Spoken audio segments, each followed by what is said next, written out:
Hello everyone, welcome to civil step IAS.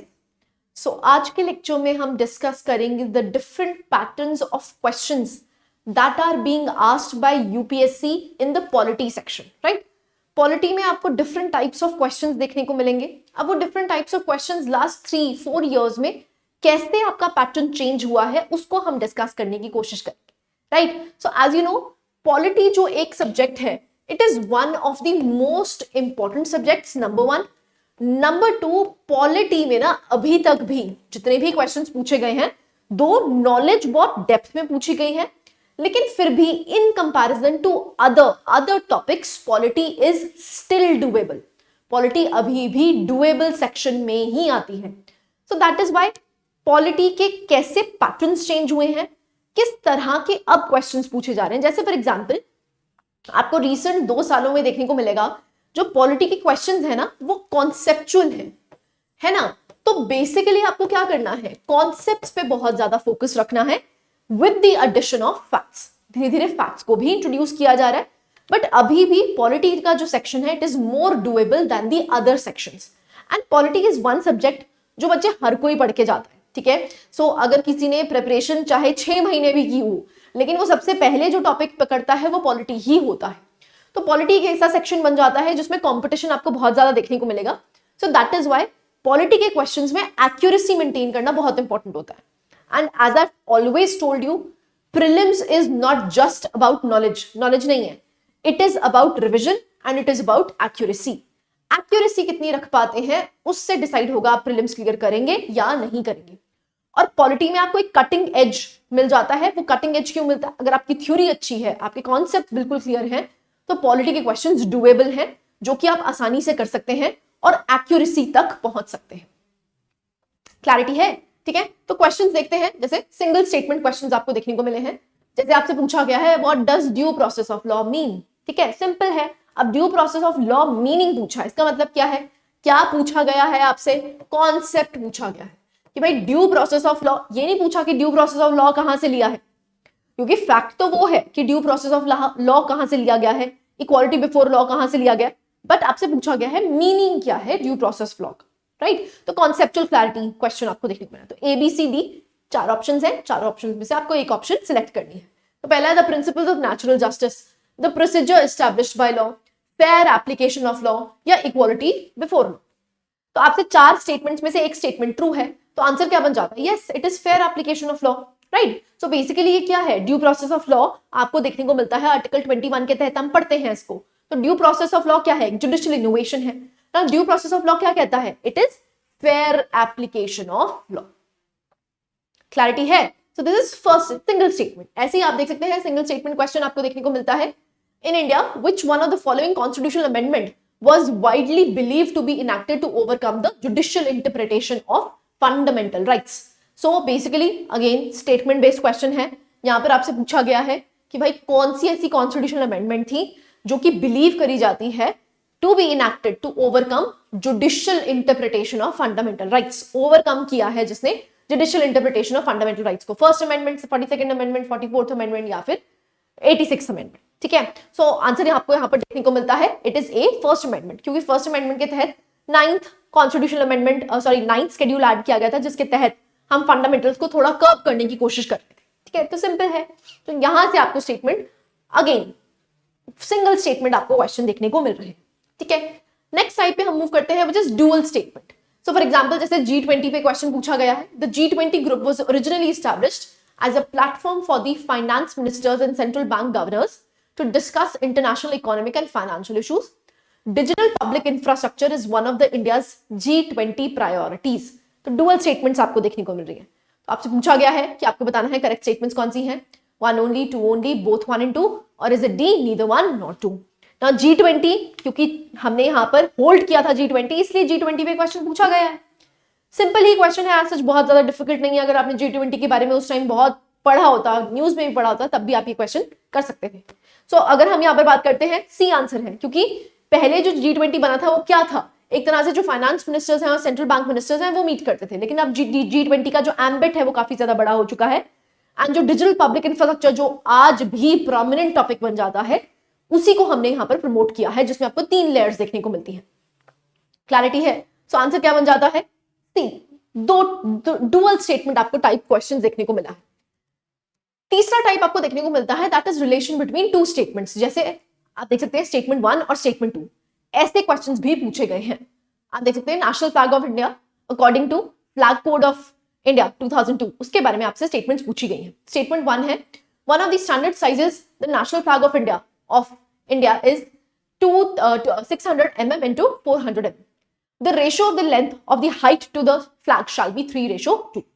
तो आपको बताना है कौन सी स्टेटमेंट्स करेक्ट हैं। Both 1 and 2 are correct and 2 is the correct explanation. Both 1 and 2 are correct but they are not the correct explanation. ऐसी third statement, third सी की बात करते हैं। Statement 1 is correct but statement 2 is incorrect, और statement 1 is incorrect but statement 2 is correct. तो ऐसे questions भी रिसेंटली आपको देखने को मिले हैं। ऐसे क्वेश्चंस हम यूपीपीसीएस में देखते थे। यूपीपीसीएस के अगर आप लास्ट 2-3 सालों के पेपर्स उठा लो, ऐसे वाले क्वेश्चंस बहुत सारे पूछे गए। तो अब यूपीएससी भी इस पैटर्न को देख रहा है, इस तरह के क्वेश्चंस पूछे जा रहे हैं। तो it is the relationship between the two statements. This is the third type of questions, type of different pattern of question that has been asked in polity, right? So answer आप देख सकते हैं, it is D. Statement 1 जो है वो incorrect है, statement 2 correct है। सो ये तो हम छोटी क्लासेस में पढ़ते हैं बच्चे कि फ्लैग का जो रेशियो होना चाहिए इट शुड बी 3:2। क्लैरिटी है? So this is relation between. ऐसे ही अगर आप देख सकते हैं सेकंड स्टेटमेंट भी आपको देखने को मिलता है। कॉन्स्टिट्यूशन डे के बारे में पूछा गया है। Statement 1, the constitution day is celebrated on 26 November every year to promote constitutional values among citizens. On 26 November 1949, the Constituent Assembly of India set up the drafting committee under the chairmanship. देखो obviously बात है बच्चे, drafting committee क्या उस time बनाई जाएगी? अगर आप लॉजिकल भी अप्लाई करो तब भी आप ये क्वेश्चन कर सकते हो। अगर हम 26 नवंबर 1949 की बात करते हैं, दैट मींस वो तो डेट प्रियम्बल में लिखी हुई है, जिस दिन हमने अपना कॉन्स्टिट्यूशन अडॉप्ट किया, जिस दिन हमने अपना कॉन्स्टिट्यूशन इनैक्ट किया। एनफोर्स चाहे हमने 26 जनवरी 1950 को किया है, लेकिन अडॉप्ट और इनैक्ट कब किया? इट इज 26 नवंबर 1949। अब प्रॉब्लम क्या है, क्या उस दिन ड्राफ्टिंग कमेटी बनी होगी? नहीं ना, ड्राफ्टिंग कमेटी तो पहले बन गई। तो अगर आपको डेट भी नहीं भी याद, वैसे डेट है 29 अगस्त 1947, तब हमारी ड्राफ्टिंग कमेटी बनी थी। लेकिन मान लो आपको डेट नहीं भी याद, इट डजंट मैटर। क्यों? क्योंकि आपसे डेट नहीं पूछी हुई। आपसे ये सिंपली आपसे ये उम्मीद करी जा रही है कि आपको पता हो ड्राफ्टिंग कमेटी पहले बन चुकी थी, है ना? तो आंसर आपका देखने को मिलता है, अगर हम आंसर की बात करते हैं, वही स्टेटमेंट्स आपको देखने को मिलती है। It is C. ठीक है, तो पहली स्टेटमेंट जो है वो करेक्ट हो जाती है और second statement is incorrect. Clarity है? ठीक है, so this is relation between two statements. फिर ट्रिपल स्टेटमेंट क्वेश्चंस भी आपको देखने को मिले हैं। 3 स्टेटमेंट्स जिसमें देखने को मिलती हैं। According to the constitution of India, the central government has a duty to protect states from internal disturbances. The constitution of India exempts the states from providing legal counsel to a person being held for preventive detention. According to Prevention of Terrorism Act, POTAC जिसको कहा जाता है, confession of the accused before the police cannot be used as evidence. आपको correct statements बतानी है, जिसमें अब देखो only 1, only 2, all 3 ऐसी स्टेटमेंट्स पूछी गई हैं। ठीक है, सो आंसर यहां पर बन जाता है it is only 1। So basically यहां पर आंसर की बात नहीं है, it is you have to जज कैसे करना है कि किस टाइप के क्वेश्चंस पूछे जा रहे हैं। तो ऐसे टाइप के क्वेश्चंस भी आपको देखने को मिल रहे हैं। ठीक है, ऐसे ट्रिपल स्टेटमेंट आप यहां पर भी देख सकते हैं। अ bill amending the constitution requires a prior recommendation of the president of India. When a constitution amendment bill is presented to the President of India, it is obligatory for the President of India to give his assent. A constitution amendment bill must be passed by both the Lok Sabha and Rajya Sabha by a special majority and there is no provision for joint sitting. So basically आपसे question पूछे गए हैं, आपको बताना है कौन सी statement correct है। 1 and 2, 2 and 3, 1 and 3, 1, 2, 3। तो आंसर यहाँ पर बन जाता है आपका B, which is 2 and 3। As you know, अगर हम यहाँ पर सेकंड स्टेटमेंट की बात करते हैं तो दिया गया है हमारे कॉन्स्टिट्यूशन अमेंडमेंट एक्ट जब भी प्रेजेंट किया जाएगा तो जो प्रेसिडेंट है उसको असेंट देना ही देना पड़ेगा। दूसरा, अगर हम बात करते हैं जो कॉन्स्टिट्यूशन अमेंडमेंट बिल है वो दोनों हाउसेस सेपरेटली पास होना चाहिए बाय अ स्पेशल मेजॉरिटी। यहाँ पर कोई जॉइंट सिटिंग की प्रोविजन नहीं देखने को मिलती है, सिर्फ ऑर्डिनरी बिल्स के लिए आपको जॉइंट सिटिंग देखने को मिलती है अंडर आर्टिकल 108। क्लैरिटी है? तो इजी क्वेश्चन है लेकिन ट्रिपल स्टेटमेंट क्वेश्चन है।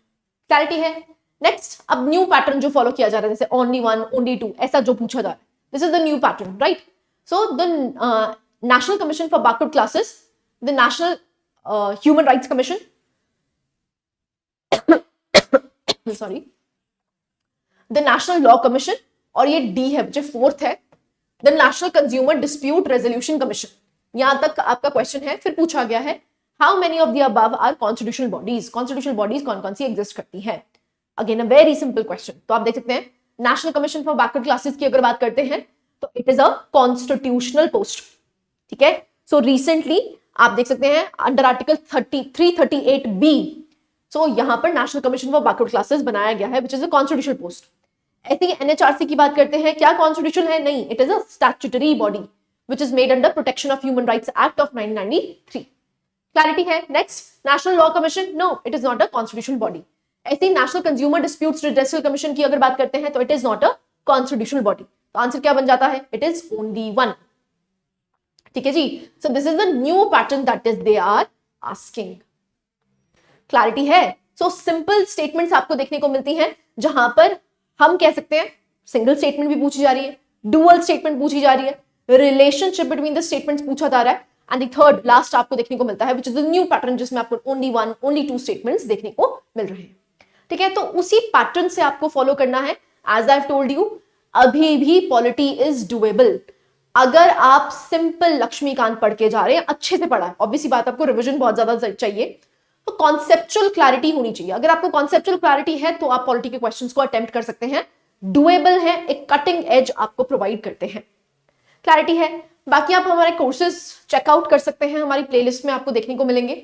सो every Saturday there is a GS महामैराथन, ठीक है। सो जहां पर जितने भी सब्जेक्ट्स एग्जिस्ट करते हैं जो आपके प्रीलिम्स के लिए इंपॉर्टेंट है, उसको हम एज अ मैराथन डिस्कस करते हैं, and they are very crucial for your examination. दूसरी सीरीज हमारी चल रही है विच इज सर्वाधार सीरीज। ना सर्वाधार सीरीज की अगर बात करते हैं तो बेसिकली डेली बेसिस पे आपको करंट अफेयर्स करवाए जाते हैं for your upcoming prelims 2025। So and it is subject wise. अब एडवांटेज क्या है? जैसे ही आप अपनी स्टैटिक पोर्शन को कंप्लीट करोगे, आप इस प्लेलिस्ट से उसको रिवाइज भी कर सकते हैं। दैट इज वाई यहां पर जो डे वाइज सेग्रीगेशन करी गई है वो इसीलिए है। सब्जेक्ट आपको देखने को मिलता है, जैसे अगर हम मंडे की बात करते हैं तो पॉलिटी से रिलेटेड लास्ट एक हफ्ते में जो भी न्यूज बनी है प्रीलिम्स के लिए, उसको हम डिस्कस करते हैं। नेक्स्ट आपको देखने को मिलता है विच इज आर प्रतिबद्ध सीरीज। ना जो प्रतिबद्ध सीरीज है वो आप देख सकते हैं, इट इज फॉर मेंस। तो जो आपके मेंस, अगेन ये मेंस का वन स्टॉप सोल्यूशन बन जाता है, जहां पर आपको theory as well as previous year questions करवाए गए हैं। एज यू नो, अगर हम मेंस की बात करते हैं, previous year questions are the guiding light, वो हमारी गाइडिंग लाइट है। तो वहीं से theory as well as previous year questions आपको करवाए गए हैं, ठीक है। सो आप यहां पर हमारे टेलीग्राम चैनल को भी चेकआउट कर सकते हैं, and for any other information आप हमारे ऑफिशियल नंबर्स पे भी कॉल कॉन्टैक्ट कर सकते हैं, right. So this was it in the session. I hope you like the session. Thank you very much.